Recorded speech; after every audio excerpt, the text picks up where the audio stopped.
Welcome to another episode of Mindset Makeover. I am your host, Chris Madrigal, transformational mindset coach, and I am excited to bring you these bite-sized episodes that are geared to rewire your brain and desire to grow from within. And when put into practice, it will allow you to achieve a daily state of clarity, balance, and fulfillment so you can go out and find your purpose and achieve big lifetime goals.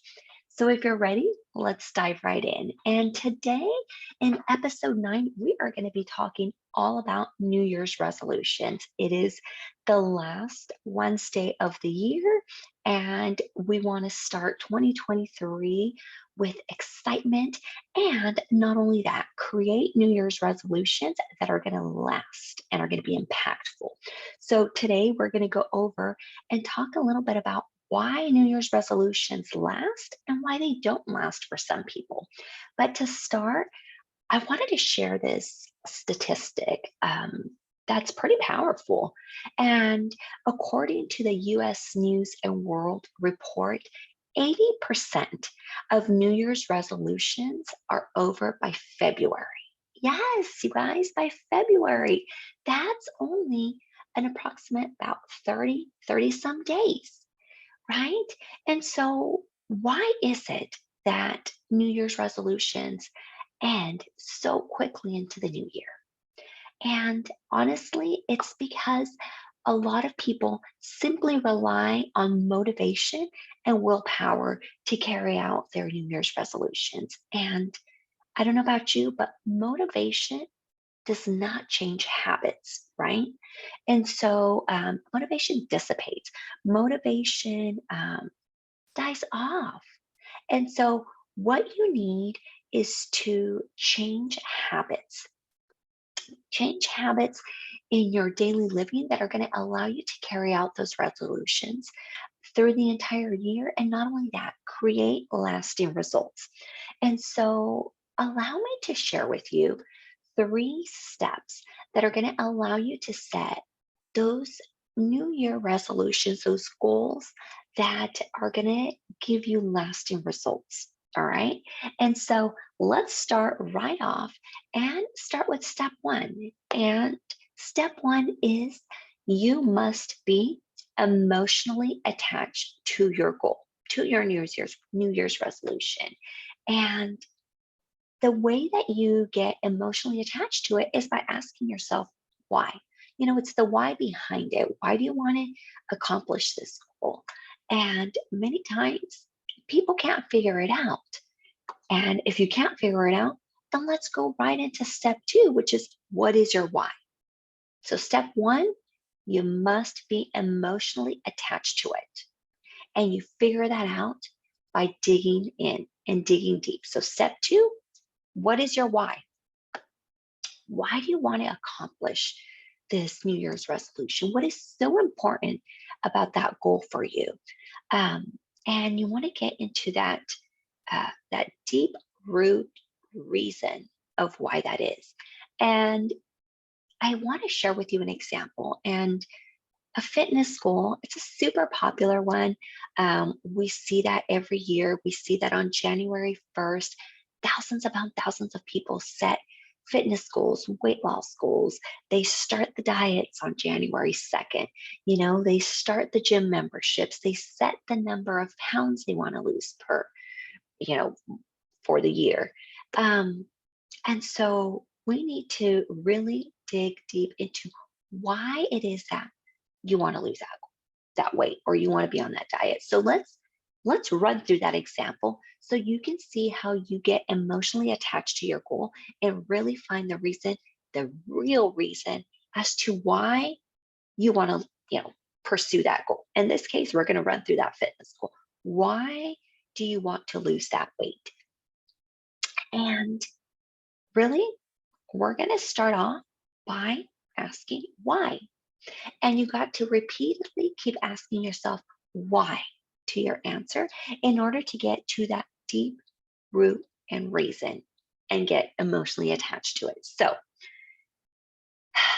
January 1st comes along and you've set your fitness goal and you want to lose weight. And I ask you, Why do you want to lose that weight? And you say, oh, because I want to fit into my old clothes. Why do you want to fit into your old clothes? Oh, because it just makes me feel better. I just feel better when I fit into that old pair of jeans. Why do you want to feel better? Because it boosts my energy and my self confidence, and that energy allows me to do more. And why is that important to you? Well, because when I have more energy, I can spend more time with my children and I become a more confident mother. So, why is becoming a more confident mother important to you? Well, because it makes me feel like I'm doing a better job at raising my children. And why is having more energy and feeling like you're doing a better job raising your children matter? Why does that matter? Well, because I've always been too tired to sit down and play with them. Um, because at the end of the day, I just don't have any more energy left. And it's just something that I want to do. And why is that important to you? Well, because my children are growing up really fast, and I feel like I am missing out on those important childhood memories that I always dreamt of having with my kids. The memories of coming home at the end of the day and after dinner, just being able to sit down and play with them or just have those conversations with them. And I just never have the energy to do it. Boom. That is it right there, you guys. That is the real reason behind wanting to lose weight. You've become emotionally attached to it. Now, listen to the difference here, okay? If I were to ask you, why do you want to lose weight? Oh, because I want to fit into my old jeans, my old clothes. Okay, there's zero emotional attachment to it. Now, what if I say, why do you want to lose weight? And you say, because I want to have the energy to spend with my children because they're just growing up so fast. And I don't want to miss out on those childhood memories that I always dreamt of having because I'm always too tired and exhausted. Now, there's some emotional attachment there.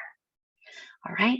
So when you wake up in the mornings and you are so tired to get out of bed and go and put on your shoes to go to the gym or, start that diet and not eat certain things, which one of those reasons do you feel or do you think is going to really motivate you to do that? It's the one with that emotional attachment to it, right? If you get up in the morning and you say, oh, well, I really want to lose this weight so I can fit into my old clothes.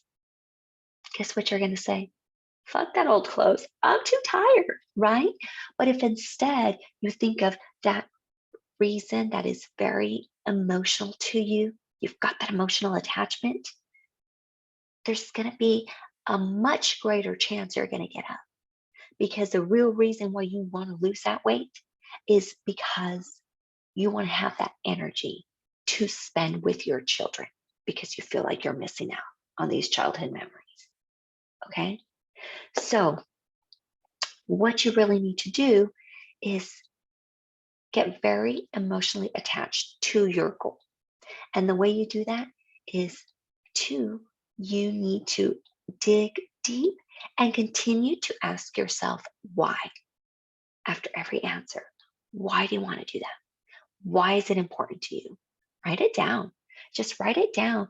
And as you keep getting deeper and deeper, you're going to get to that really deep root reason of why you're really wanting to do it. If it's not super clear, I ask you to keep asking yourself the why behind it because you will get to it.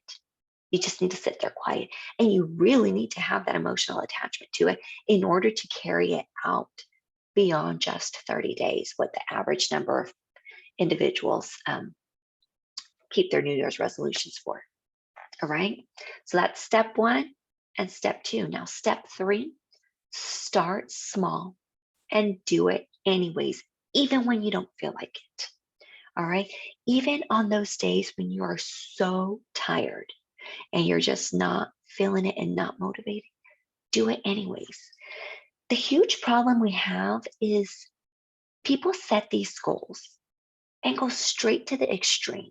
And we're going to continue with this fitness goal. So you end the new year where you haven't done, you know, let's say anything that you've set yourself for, right? Come January 1st, and you go straight to setting a goal where you're going to work out 5 days a week for an hour a day. That's an extreme. That's why people get burnt out after 30 days because you're starting big. It's not easily sustainable. So it's best to work out 5 to 10 minutes a day than to start and go straight to an hour a day. And while it may sound small and ridiculous, what you need is to begin to change your habits in order to sustain them. And okay, maybe 5 or 10 minutes is not what you want, but it might be enough to just change it. And I'm just saying, start there, and you increase it every time. All right. So years ago, and I'll just kind of give you an example. I've never been one, I've never set foot in a gym. That's not my thing. And I just say it because it just hasn't really worked out for me. I have a family, I have kids, and I have to be home. So I can't really find the time to go to a gym. But I knew that I had to do something different for myself because I needed that energy. And years ago, I decided I was going to commit to getting up in the mornings and doing some sort of movement. And it was so hard for me to get up. And you want to know how I got started? I started by doing planks, something that didn't require me to physically move much. And I would literally roll out of bed because that's what it felt like. And I go into my closet. My closet's big enough. That's kind of where I do my exercise. So I went into my closet and I would do 1 to 2 minute planks a day. Yes, 1 to 2 minutes. And every day I would increase and I would use an app. And so it would increase every day. And you know why it worked for me? Because it was such a tiny step that it was too ridiculous not to do it. There was no possible way. There was no excuse in the world that I could give myself why I wouldn't get up and do a plank for 1 to 2 minutes. Okay. And then the following day, I went up to 3 minutes and then up to 4 and then up to 5. So just because I started with 1 to 2 minutes didn't mean it stayed there because that won't do anything for my body, right? What it did, it would help rewire my brain. Okay. The simple fact that I was accomplishing the goal that I set for myself for that day was enough to start rewiring my brain and create new pathways. All right. And those pathways that allow you to see obstacles as less challenging for you. So start small. Start small. And I've heard people say, start by simply putting your shoes next to your bed and make it where the only thing you're going to do is get up, put your shoes, and tie them on. Because guess what? Once you do that, it's going to be too ridiculous not to take the next step. So while I started with 1 to 2 minute planks a day, that eventually rolled over and incremental, I increased a few minutes a day to where by the end of the month, I was working out, whatever it was, 30 minutes. I don't remember anymore. That was a few years ago because that's how I got started. But that's what it took for me to sustain it. It's so small, it's ridiculous. It's these micro steps that help rewire your brain. And that's what you need to do. Create new pathways in your brain so that you can sustain it because you're changing your habits. All right. So small steps are better than untaken steps. All right. So, in summary, step one, get emotionally attached to your goal, super attached to it. And step two, get behind the real reason why you're doing it, your why. Continue to ask yourself why. After you answer that, why? Why? And you will find that as you do this exercise, right, you're going to start to dig deep and you're really going to find that real reason behind that goal that you're setting for yourself. And that right there is going to get you so emotionally attached to it, you're going to get up every day wanting to pursue that. But step three is you got to start small, but you got to do it anyways, even when you don't want to do it. So instead of, you know, creating that goal of working out every day for an hour a day, start small, whatever small is for you, but a tiny step that is going to rewire your brain and create those new pathways to achieve lasting success. All right. And if you're struggling to figure out, what is the New Year resolution I want to set? What is it that I want to achieve for the next year? Then let's connect. All right. Send me a message with the words Mindset Makeover and let's schedule your reset to redesign session. During that session, we'll go ahead and uncover what are the right goals to set for yourself and what's holding you back. And at the very least, you will walk away inspired and motivated to go out and achieve the goals you set for yourself. All right, my friend, go out and put this mindset makeover into practice. Share it with friends, share it on social media, talk about it with others, because when you explain things and teach it to others, you get to learn it twice. And repetition is the key to success. All right, you all have a fantastic day, and I look forward to connecting with you and hearing all about the New Year's resolutions that you're setting for yourself. Have an awesome day.